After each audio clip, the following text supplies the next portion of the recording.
She is Laura Ries, a world-renowned branding strategist, best-selling author, and the daughter of legendary marketing pioneer Al Ries. With over 30 years of experience advising some of the most iconic companies on the planet, Laura has helped leaders master one of the most powerful tools in marketing, positioning. Her new book, Strategic Enemy: How to Build and Position a Brand Worth Fighting For, is already shaking up the way companies think about branding. In this episode, Laura reveals why brands that play it safe lose, how to define a category that you can own, and how the psychology of contrast can make your brand unforgettable. Laura will also show you how to leverage the concept of a strategic enemy to stand out in overcrowded markets for your own brand. This conversation will give you the tools to build a brand that people can't ignore. And now, without further ado, let's get into the interview. Can you tell us about your work with Coke and about the case study with Coke? Well, I mean, Coke's a very interesting example, but they have stuck to red, except they've launched a lot of silly line extensions. For example, remember Coca-Cola Life? It's not alive anymore, but that brand was not red. In fact, they went against their own rule, apparently. It was all green. Why green? They wanted to be more environmentally friendly, right? This was a new product. It was a mid-calorie cola, if you know. It had cane sugar and stevia, but it was a loser. Why? Because if you say your brand is Coke Life, what does that position your original thing as? I think it positions them as Coke Death. And because, listen, I mean, if you say this is life, what's the opposite? I mean, there's always an opposite. I mean, that's the key of thinking about strategic enemies, because there's always a choice out there. There's not one thing for everyone. And whatever you say about your brand, if you position it as life, people are going to think about what the opposite is. And for them, it was their own brand and making themselves their own worst enemy. Now, that product isn't around anymore. And you think about that category, was the category problem? No, it was the line extension, because today the mid-calorie cola with prebiotics is the hottest thing going, right? You got Poppy, you got Olipop out there, and they're going like gangbusters, because when people want a new category like this prebiotic soda, they want a new brand, the brand that stands for that category, that owns it with authenticity, and that can proudly promote it, and as well promote the traditional colas as the enemy. Oh, there's so much to explore here, Laura. This is fascinating. You're so right. So it's almost like the concept in terms of the product that they wanted to create, that wasn't the problem. It was the execution and the branding and the storyline behind it that was the issue. Sure. I mean, there's plenty of cases where, listen, Kodak, they invented the first digital camera. Can you believe it? They did. And they launched it. But mistake they made was they called it a Kodak digital camera. Nobody wants a digital camera from a company called Kodak. Now, Kodak was one of the most loved. You're too young, but I remember. Kodak was they called it Kodak. They said owned trust. It owned quality. No, it didn't. It owned, film photography. And so when your brand is so strongly linked to one category, expanding that name onto a new one, it messes with your mind. People think it doesn't sound right. It's not plausible. They instantly reject it. So when there is an opportunity, for example, in a new category, the best thing to do is give it a new name.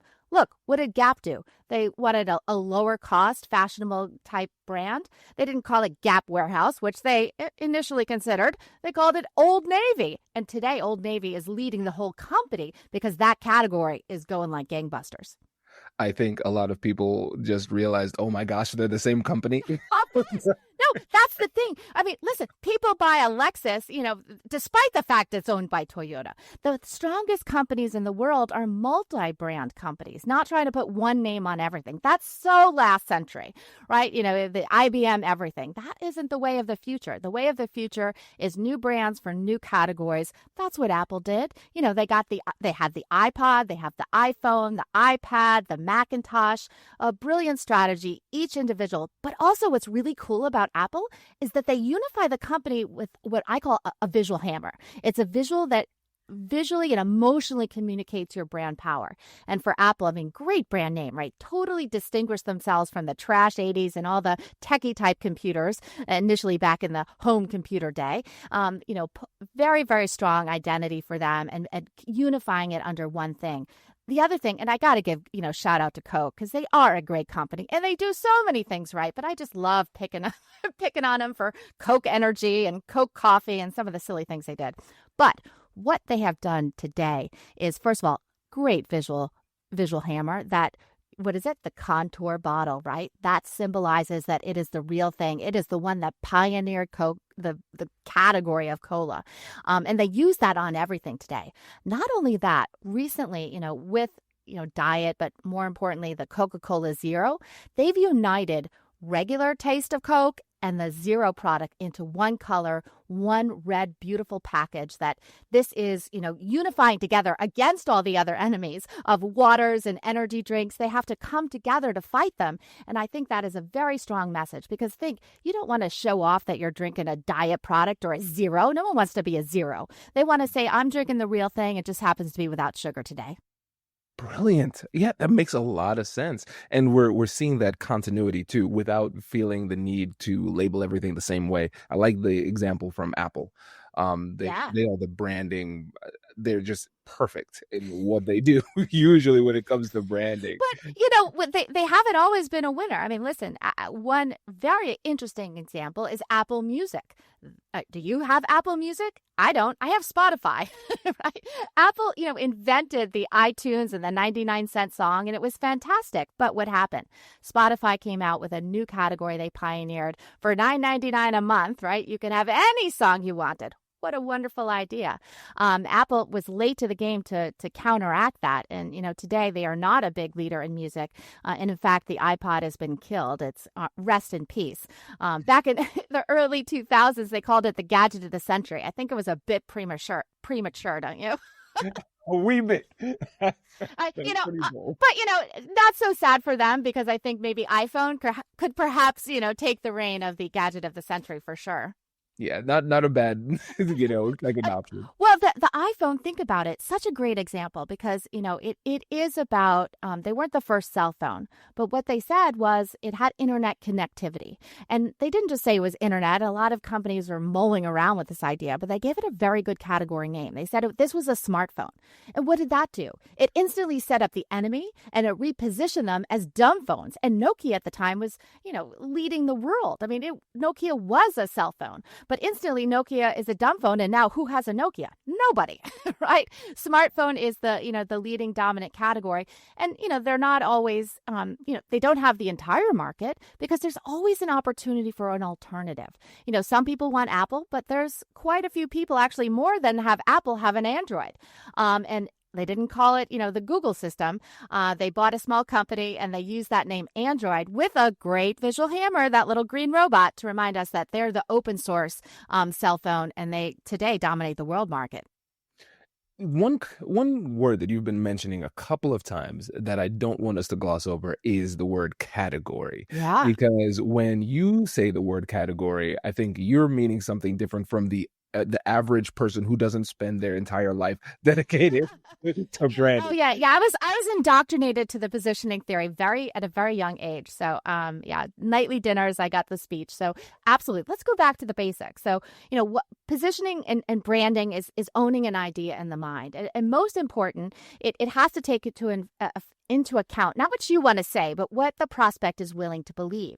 And so when you think about that theory, is that you have to think about the mind, what they're willing to believe, but most importantly, how are they categorizing things in that mind, right? Is it just a mishmash of brands? Do people think about brand first and then the category? I mean, when you go and, you go to the supermarket, you want to buy some, drinks for the weekend, do you think, I'm going in for Bud Light. Now, do I want a Bud Light seltzer? Do I want a Bud Light hard soda? Do I want a Bud Light Arita? Do I want a Bud Light no alcohol? No, you don't. Nobody thinks like that. The first most important decision anyone makes is, what category do I want? Do I want a hard seltzer? Do I want a beer? Do I want a light beer? Do I want a stout? Right? You think category first, and then the brands in that category. So we call it the file folders in the mind, because if you're organizing something, whether it used to be in paper, now it's on your computer, what do? You put it in folders. And so we say those folders are the categories or positions. And the best thing to own is to be the dominant brand in that category. So today, you say, think, I want to buy an electric vehicle. You look in the mind and you think, let me look for my electric vehicle folder. What brands are associated with that category that I should investigate and think about?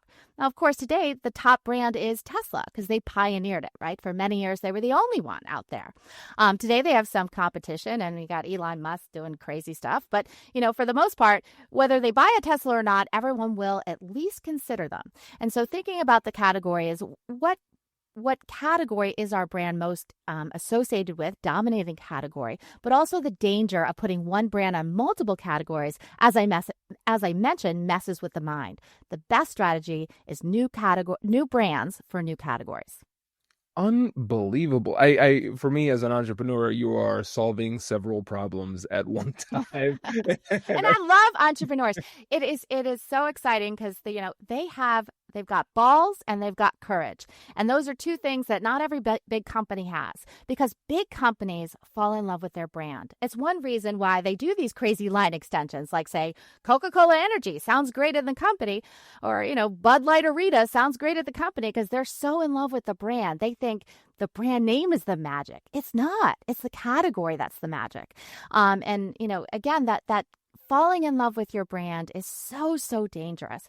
And, it's how to influence friends, right? What did Dale Carnegie said? Use the person's name often, Kwame, and you light up, right? And the same thing I think at a company is that the more the brand name is used, people feel very loyal to the company. And using a new brand and not using Porsche on a new electric vehicle sounds, like you're going against the company itself, which isn't true.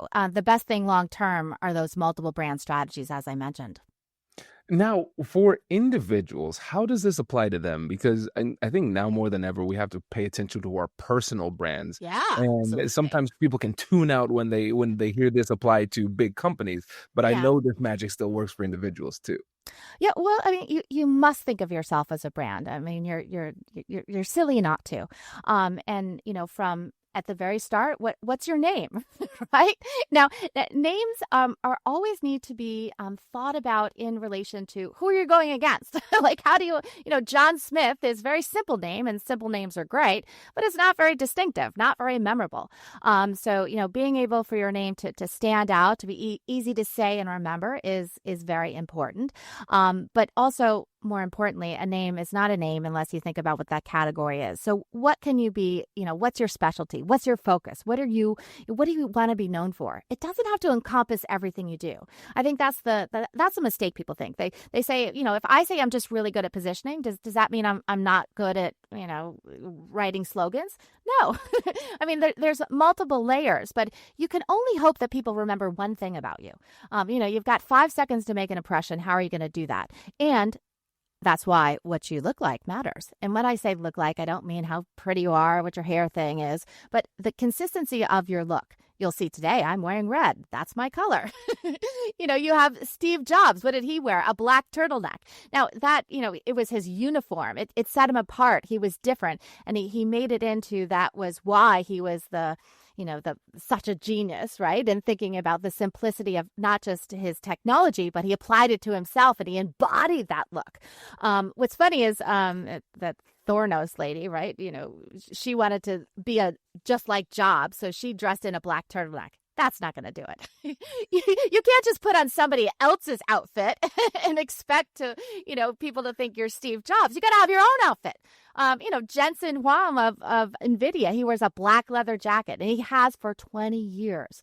Consistency is what builds brands. You can't just do, something once. It's unlikely to get attention. It's doing it and showing up every day. And I think that's, about your personal brand. It does take that, long-term consistency of doing it over when no one's paying attention, but just over and over doing it and thinking about it, of how you can stand out. This is really helpful, and I want to focus in on that point where with an individual person, it is both empowering but also kind of scary and intimidating to say, okay, if I'm only going to be remembered for one thing, then what is that thing? So for people who are thinking about starting their personal brand, what advice would you give them as they're starting to be more intentional about it? Well, I mean, first of all, think about what you love. Don't try to do something to build a brand, right? It has to come from the heart. And I think that that projects on other people. They sense that. I mean, we have, just such a bullshit meter these days with all that's going on the internet and AI and able to, fake it till you make it. But really, I think if you have the, inner thought to think about what can I really do in this world? What do I want to do? Where do I think that I can make an impact and a difference, and hone in on that one thing and do it over and over and over again, and apply, as I mentioned, the visual identity to it. And, whether it's dressing up to stand out and always having a bow tie, whether it's putting, our mayor here in Atlanta, back in the day, Shirley Franklin, she wore a big flower lapel and she always wore it. And so it was instantly identifiable as her, and it became her signature look. Everyone should think about what should be my signature look, and stick to it. Now, here's the problem. It's boring. I went to the store and I saw these clothes yesterday and I'm like, oh, that purple dress, isn't that nice? And I had to slap my wrist and say, no, you are red and you got to stick to the red.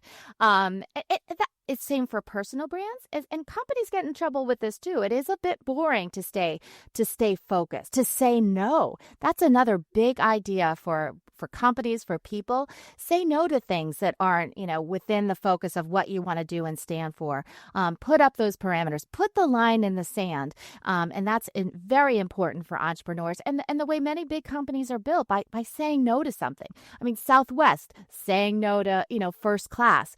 What did that do? It changed the perception of the airline that it was for everybody. And the airline attendants and stewardesses, they made fun and jokes, and it was a great place to be. And sadly, they're undermining that, by adding the classes. That changes the perception of the brand. And long term, and the worst part is, bags not flying free. I mean, what an opportunity to have that one signature perk that nobody else is doing. It's distinguishing yourself, and not just in a silly way, but a really important way that sets up what your true values are. I mean, why is Subaru known as, the sporty vehicle? Because they only do four-wheel drive. Back in the 90s, they did both. Although they pioneered four-wheel drive, at that time, they're about 50-50. Because why? Hey, I live in the South. We have ice and snow every 10 years. So you don't really need four-wheel drive. So they try to appeal to everyone. They try to say, oh, we'll do what you need. We'll do what you need. And that undermines the brand. And they were losing money. So what did they do? They got rid of 50% of the business. They got rid of two-wheel drive. They focused on four-wheel drive. Initially focused on, the northern states, and then they brought it down to the South. Because why not? My son drives an Outback. I mean, the brands we choose say something about us. I saw an interesting fact. They found the way to find love on Hinge. Well, the young lady in one of her photos, she showed herself holding. She was at a concert and holding a can of Liquid Death. Well, we know people love others with a sense of humor. And she attributed that photo because her mate, and now to soon to be husband, thought that was funny, thought it was relatable, and connected with her based on that interaction of the brand. The brands we choose say a lot about us, and I think we enjoy it. I mean, you enjoy and you find a connection to the car brand you use, the cola you drink, the lipstick you wear. I mean, all of these things, they make you feel better. And if that brand can have that narrow focus, it rallies people. And most importantly, if you rally against something, it's even more powerful. For Subaru, it's like, hey, you can't be a serious outdoors person with a, two-wheel drive vehicle. You need to have, a Subaru with the four-wheel drive, or Salesforce with, saying no to software, the pioneer and, CRM in the cloud. Ooh, this is good, because this allows us to segue into this brilliant idea of having a strategic enemy. Because I think it's important to kind of help people to understand, because actually I'm interested for myself, because I know if for the younger generation, let's say people under 30, when they say a strategic enemy, they're going to say, ooh, Laura's going to help me call out people. So I'm going to find like an opponent. You're going to be my strategic op. I'm going to take shots on them on Instagram. It's going to be Fight Club, and there's going to be, punching involved. And no, it's not, that's not the concept at all. It's actually, it's not about Evil Corp, right? It's not not about saying there's, our competitor is terrible. You can't go there. It's about a choice. It's the contrast is most important because people, most companies, most people just say, I'm great. I do this. I have that, all of those things. Well, that's not believable. That's what you're saying about yourself. If in fact you can show a contrast with something else, it makes it more easily processed and believed in the mind. And when you can call out a strategic enemy, you can also rally people to get more excited about what you're doing. Another good one is dude wipes. Have you done the dude wipes? They're great. Oh my God, they're so good. Yes, they're so good. So if this is a guy out of college living with his friends and, as he says, and it's Sean Riley, eating a lot of burritos, drinking a lot. And, they needed heavy duty things in the bathroom. So, but on a weekly trip, they were buying baby wipes because they're terrific, right? But they're not flushable. They're not environmentally friendly. And he was like, why isn't there something out there for me and my buddies to really get the job done? And also, there were products out there, which is interesting because Cottonelle and Charmin had these, somewhat wet type of products, but they were poorly positioned. They weren't going after, they couldn't say dry toilet paper sucks. You need to use this because that's their main business. So they're very weakly positioned. And Sean said, I'm going to make something out of this. I'm going to make it in a strong way with a great name and a great branding and say, we're going to put, dry toilet paper just doesn't cut it, right? We're going to send dry toilet paper to the Stone Ages. I mean, you can really get courageous in rallying people for something when you give them something to fight against. Now, there's plenty of, for women, there's plenty of good reasons for the dry toilet paper. And another reason they went after dudes, right? That's what they need. But in any case, it is so important to go out and call something out. The other one everyone knows about is liquid death. And people think, oh, it's the crazy can, all of this, crazy promotions, and they do great marketing. But they also have a very important, serious message, and that's death to plastics. Plastics are killing our globe. In fact, it's not even profitable to recycle them, I've heard. So, they're just going to the landfills and they take millions of years to decompose. Aluminum is forever recyclable. In fact, most of the aluminum, ever invented is still in use today. It's an amazing, important message that is also connected to, giving it a great brand name and positioning it for people that, and listen, it's a big trend. People going to concerts and not drinking, apparently. There's a soberoo at Bonnaroo today. But it talks to people and they feel good about using that brand because it's a message of, I don't want the energy drinks. I don't want the sugar. I don't want the alcohol. I just want to, have a product that I enjoy and drink water or, now they're expanding into other more healthy alternatives, but still backed by that positioning of, saying in death to plastics. Brilliant. I didn't even know that. Now it's almost like it gives. They can't forget it. They have to keep reminding people because they don't want to be seen as just crazy marketing, right? They have a serious message, and that's really important. Even dude wipes, it's a serious message. This is serious business. One funny thing about dude wipes, and this is a great message for entrepreneurs. He was on Shark Tank, which is really exciting. He got an investment from Mark Cuban, and things were moving along. And what happens when you get a little success? It goes to your head, right? You think, oh my gosh, I am killing it here. And he was, right? He had a great product. But what the mistake he made was, you know what? People really like these dude wipes. We want to be Dude Nation. They wanted to launch a whole range of dude male products from soap to deodorant will just be the dude enterprise. And he did. In fact, in 2019, he launched the dude soap and dude deodorant. Two things. Think about that. When you do that, do you really want to use a soap that is from the brand you wipe with? Many problems on this. Yeah. Many problems. But, people do, they fall in love with the name that it will rise above that, right? We are Dude Nation and we're for dudes. But first of all, there's many other competitors in that space, but it also took time and attention away from expanding the brand. They were only, 100 million or so in sales. Well, that's a lot. There's a lot more they can grow into, right? Today, they're over 350. But it just so happens, I just give a little plug here, but he read my dad's book, The 22 Immutable Laws of Marketing. And he got a few chapters in the book and he said, oh shit. We're expanding. We're killing ourselves. We should know, we have a category. We need to grow this category. We're killing ourselves with the line extension. So he killed the dude expansion. And it just so happened this was about the time of the COVID. And if you remember back in the COVID, we would buy, and for some reason, toilet paper was the thing we had. Toilet paper and paper towels. And we would buy anything on the shelves. Many people discovered dude wipes, but he was able to leverage, the disaster of COVID and the attention it brought to the toileting, because he got out of the deodorant. He focused all of his time, all of his resources. He ramped up manufacturing. He ramped up marketing. And he was really able to take advantage of that. And think about that. Time, money is great, but time is your most valuable resource. What are you going to spend your time doing?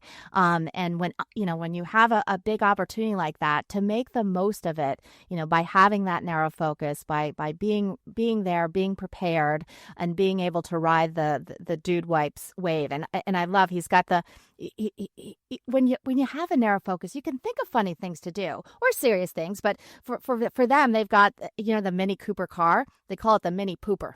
And he drives around and talking about these things. Talk about a unique calling card. It is absolutely, if you're going to, you got to have a sense of humor. But, listen, the principles also apply to very serious business. I mean, the success of NVIDIA in particular is just an amazing story. I cover the whole, case history as a whole chapter in my book, as a matter of fact, because it's so interesting how they use the idea of positioning, a focus of a new category. So they launched the first GPU. Well, what's a GPU? They invented it. They wanted a bigger graphics chip that did more things, was more powerful. And instead of competing on price, they gave the new category a new name. And it was instantly understandable. Why? Because everyone knew what the CPU was, which Intel pioneered.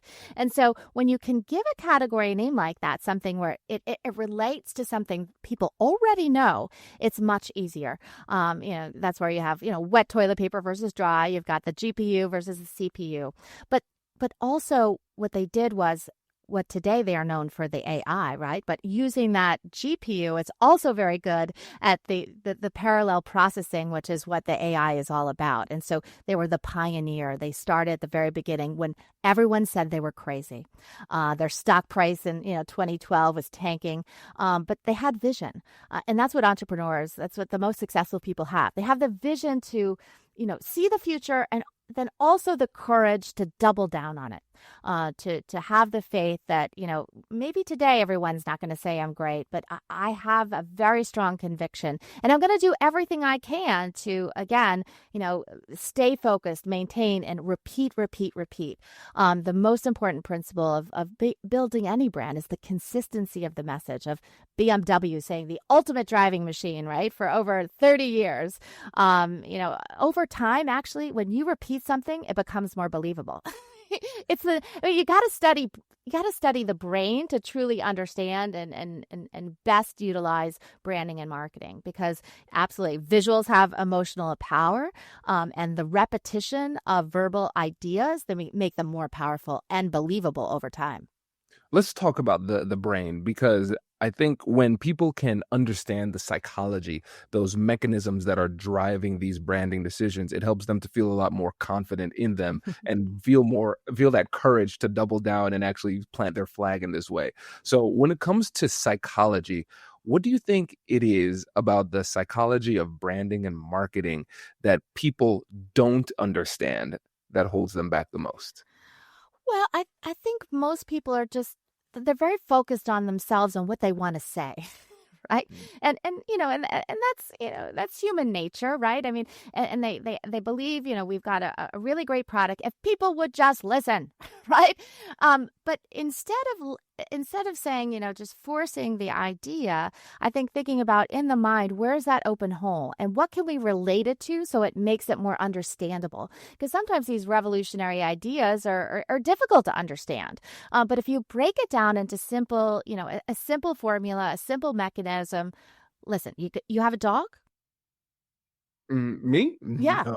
Oh my No, goodness. no. All right. Whenever my kids ask, I say I already have too many small mammals in this Yeah. house. We're good. No, well, that's very true. But they're wonderful things. So the farmer's dog, what did they do? I mean, this is fresh dog food. I mean, is fresh better?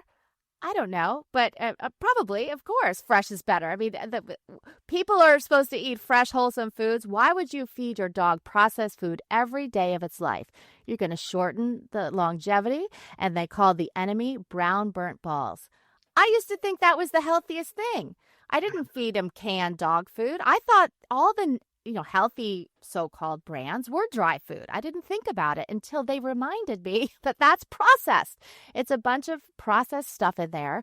And the farmer's dog, which is a great name, names matter. What the other really interesting thing about brands is too often, listen, they listen to what I say. They say, oh my gosh, Laura said the category is really important. Why don't we just give our brand name the category name? So you have products like Fresh Pet, which is a supermarket brand of fresh food.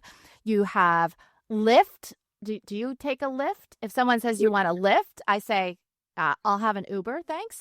Right? Uber is a client, so I am pro Uber. Oh, Uber is Uber is fantastic. And Uber got lucky too. Sometimes, you're a genius. Sometimes it comes with a process server. So Uber wasn't initially called Uber. It was called Uber Cab. It was ubercab.com. And, the San Francisco, taxi authority said, you're trying to fool people into thinking you're a taxi cab. And they're like, whatever. No, we're not. And they're like, we don't want to fight you. We're just going to shorten the name to Uber. Well, that was the best thing they ever did because taking cab out of the name let them strongly promote as taxis as an enemy. And that was a very key part of the brand strategy and, great success, such a killer example of utilizing the enemy and having an excellent brand name. Now, despite, some of the silly things they did with the logo over the years, but just that simplicity of black and Uber, that's all they need. And it's a brilliant, Lyft has not been able to successfully compete, but the name is too generic. And what is they had those pink mustaches. Now that is unique and it stood out, but what did it communicate? To me, that's not a strong communication platform there.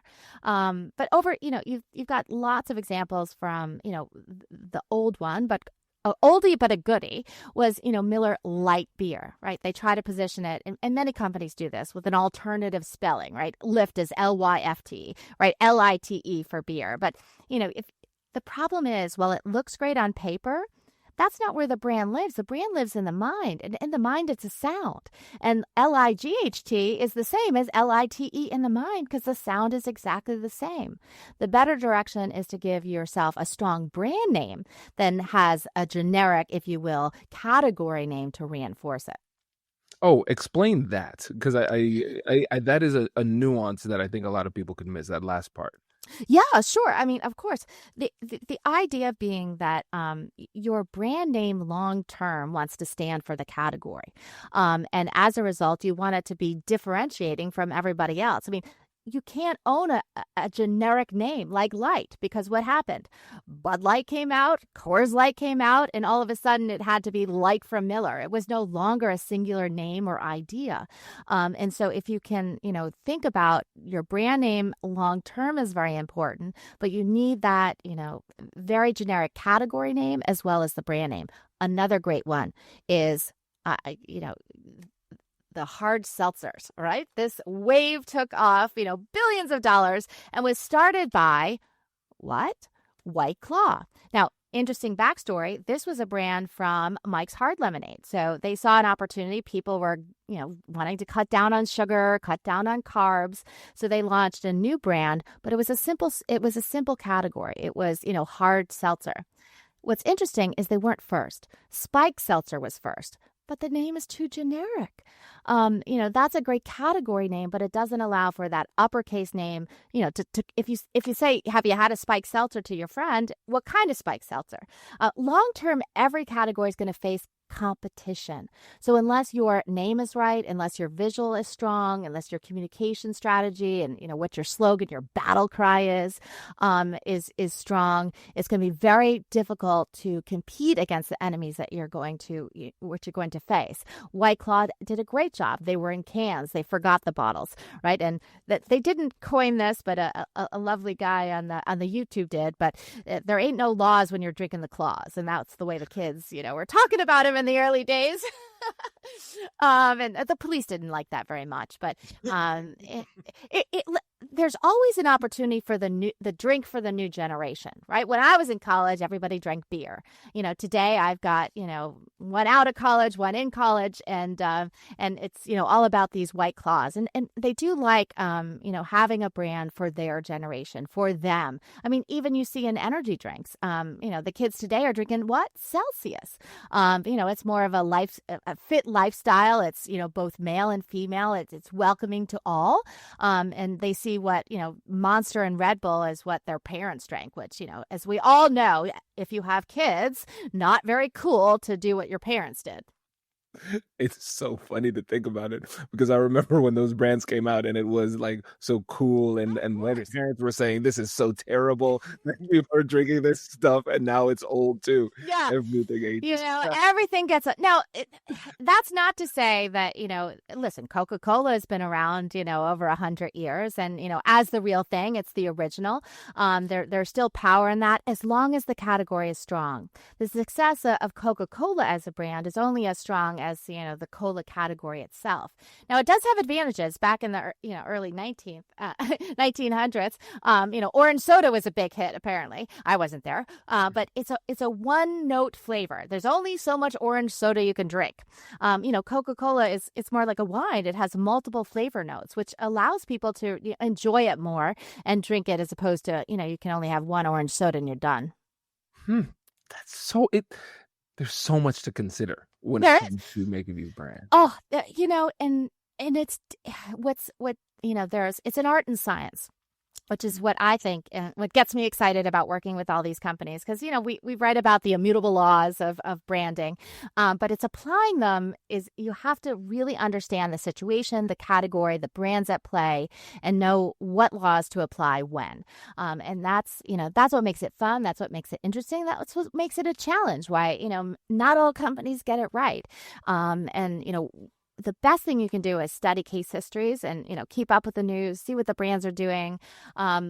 Many times we don't often see the early failures before we see the great success. I mean, I bet many people didn't even know about NVIDIA in the early years if they weren't a gamer.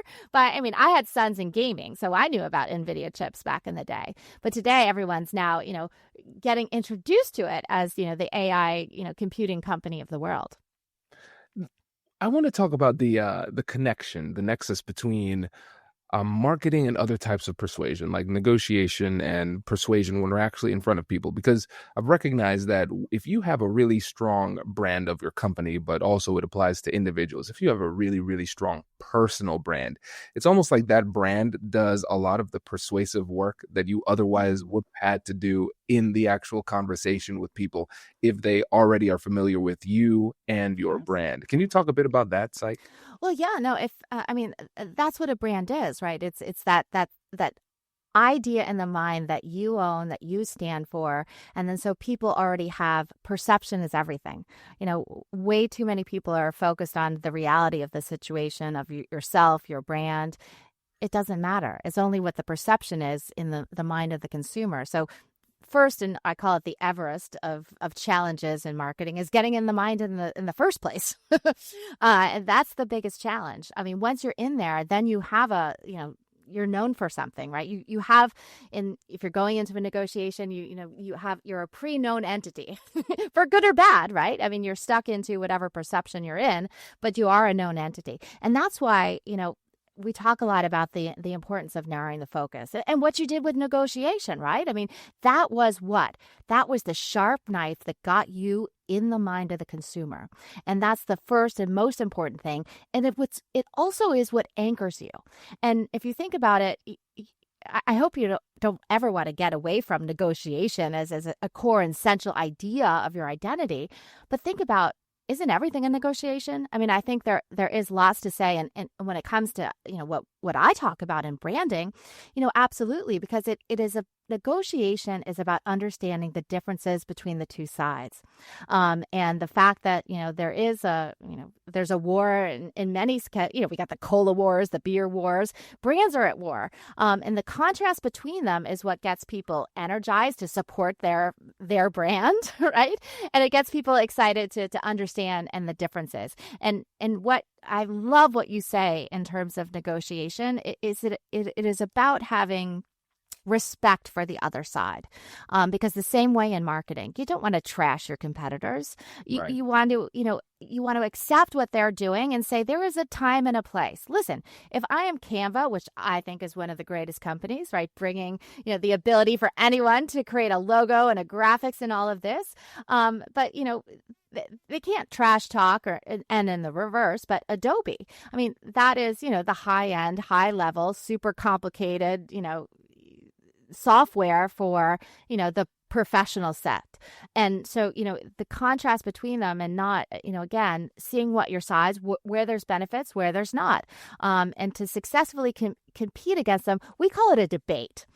So in any kind of situation, people love this. They don't just make a choice. What do? They think about who are the competitors in that category. They go to Reddit to see what is being talked about.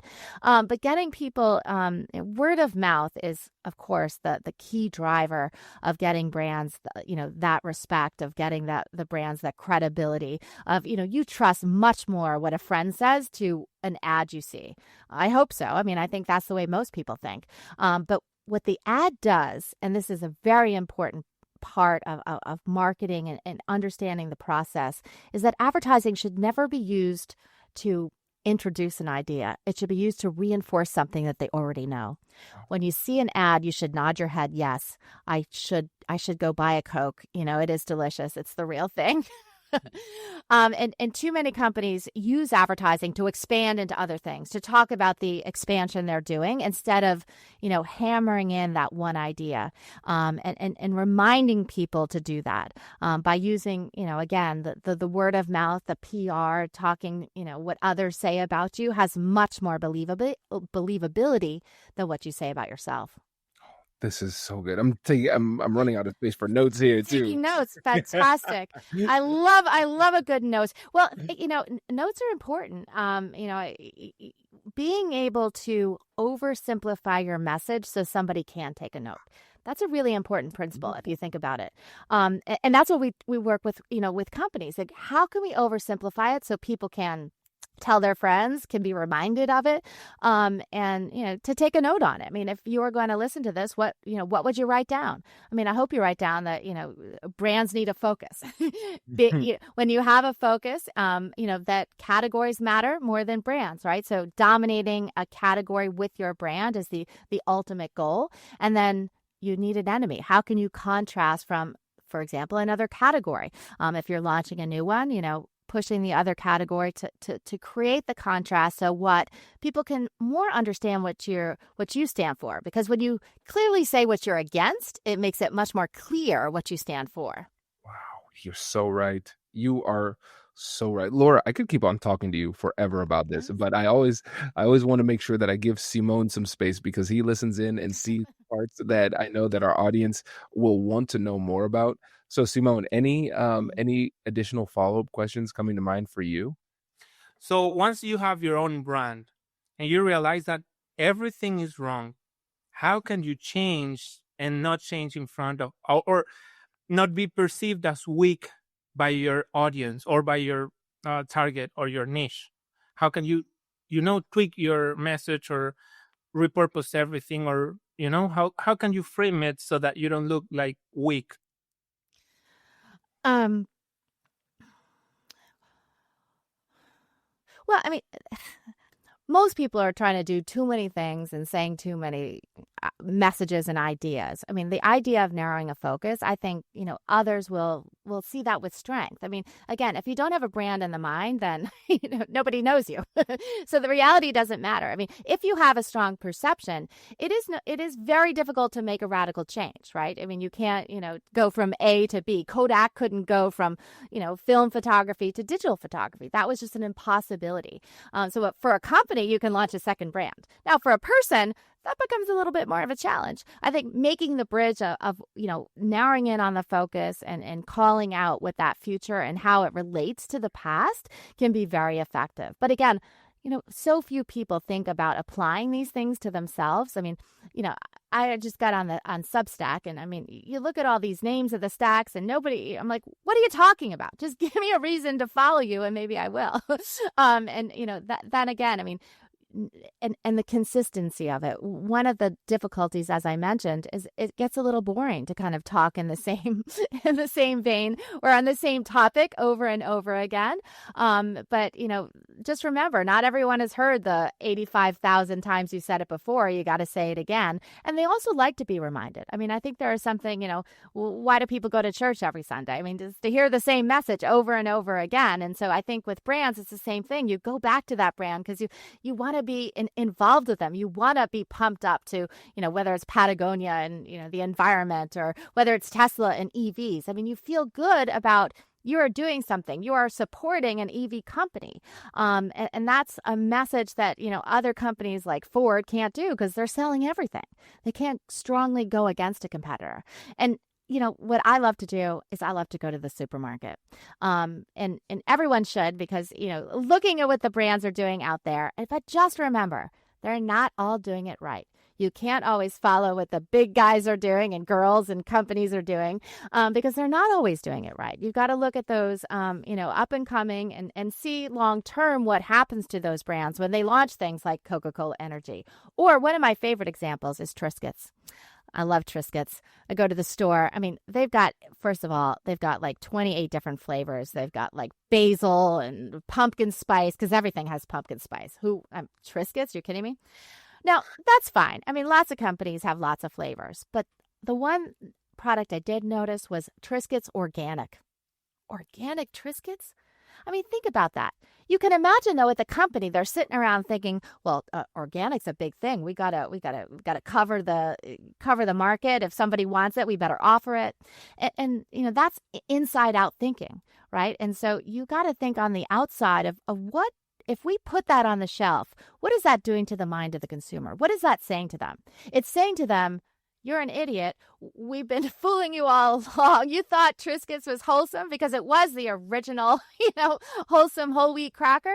And now we've got organic, and now you put them in a bind. Now, there's one thing about making choice, and you want people to make, a clear choice in the market because, do you want Triscuits or do you want Cheez-Its? I mean, that's a choice. But now, Triscuit regular versus Triscuit, organic, you make your own consumer feel dumb. Because now they got two lousy choices. They buy the organic thinking, I've been duped all these years and feeling silly to pay more for it. Or they buy the original and feel bad, it's not organic. Some choice. And that's unfortunately the situation that many companies have put themselves in. And I call it, being your own worst enemy. There's nothing wrong with, having a second brand to compete against you. That's a great strategy. But having that one brand with a line extension that makes your original look silly, that's a danger that many companies, face. And, unfortunately, we're trying to set them straight. And so excited because I think, entrepreneurs really, they latch onto this, they get it. But long term, they have to remember what made them successful and keep on to that anchor in the mind. So when it comes to your legacy in this space, how have you balanced like charting your own path with just the honoring the legacy that your father created? How have you gone about balancing that? Well, I had the greatest opportunity in the world, being the daughter of Laura Ries and, as I said, being indoctrinated into positioning at a very early age.